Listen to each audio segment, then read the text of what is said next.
consumir de mais suco agregar não tá bom para a saúde. There's a reason why we consume it. We feel calm, we feel good, we feel energized. But once our blood sugar drops, we need more sugar to get us back to where we were. É recomendável para limitar suco agregar a não mais que 6% de caloria diário. So we're still training our taste buds that the sugar is there, it's satisfying us, even though we may not be intending to have actual sugar throughout the day.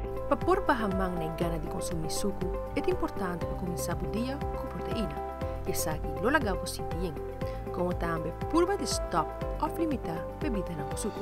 Sugary sodas, juices, they make up a huge proportion of where we're getting that added sugar content. Trume suficiente. É da hopi fácil para a gana de consumir algo suco, ora não se sente cansado. E manter o mês hidratado. Se você não bebe hopi água, você pode sentir hambre, incluso ora que você não tem hambre.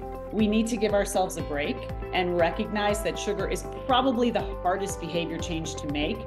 You're probably going to fall off the wagon, but the key here is to get back up. With Fabiola Angela Hernandez, para Noticia.